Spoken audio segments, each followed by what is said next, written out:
comment est-ce qu'une société peut réellement retrouver sa liberté? C'est la question essentielle que pose l'essayiste Stéphane Guérès. Et on va explorer ensemble sa réponse, qui est pour le moins radicale. Et pour commencer, l'auteur ne mâche pas ses mots. Il ouvre son essai avec cette citation coup de poing de George Orwell. En gros, le ton est donné, il nous invite à regarder la réalité en face, même si ça pique un peu, parce que dire la vérité, ce serait déjà le premier pas vers un vrai changement. Voilà donc la question centrale qui anime Stéphane Guéhière. Face à l'insatisfaction ambiante, face à ce sentiment que nos systèmes actuels sont à bout de souffle, il cherche une véritable porte de sortie. Mais alors, laquelle? Avant de nous livrer sa propre solution, Guérès commence par un travail de démolition. Il analyse pourquoi les chemins qui nous semblent les plus évidents sont en fait des impasses. Et il s'attaque à deux mastodontes, la révolution et le vote. Pour Guéhière, c'est assez clair. La révolution violente, c'est un piège terrible qui risque juste de remplacer une tyrannie par une autre.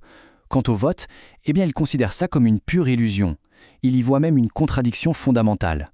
Comment vouloir dissoudre le pouvoir de l'État en acceptant de jouer le jeu pour en prendre le contrôle? Et la raison profonde pour laquelle le vote est une illusion, selon lui, elle est structurelle. Le système, avec toutes ses institutions, est en fait conçu pour se protéger lui-même. Il est fait pour neutraliser toute tentative de changement un peu trop radical qui viendrait de l'intérieur. C'est une sorte de machine qui se défend toute seule.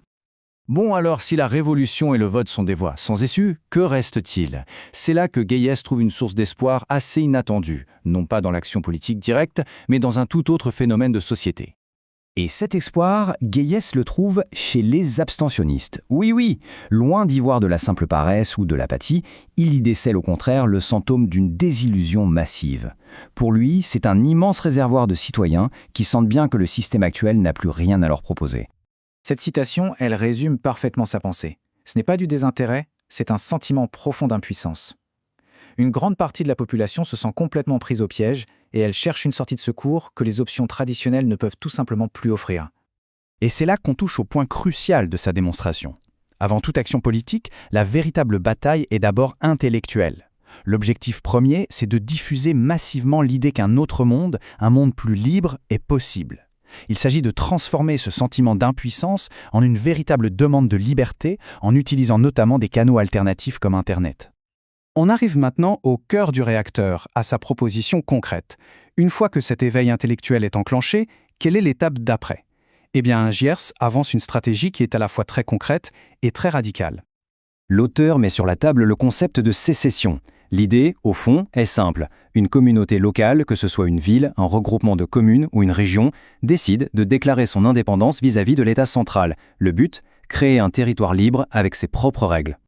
Et attention, ce n'est pas juste de la théorie. Guéhière s'appuie sur des projets qui existent ou qui sont en développement. Il parle par exemple du seasteading, l'idée de créer des cités libres en pleine mer, ou encore des Free State Projects, où des milliers de personnes qui partagent les mêmes idées déménagent dans un petit État pour y prendre le pouvoir légalement. Toutes ces initiatives sont des facettes d'une seule et même stratégie globale, la séparation. Bien sûr, c'est l'objection qui vient immédiatement à l'esprit. Face à la puissance militaire et policière d'un État moderne, est-ce qu'une telle tentative n'est pas tout simplement vouée à l'échec?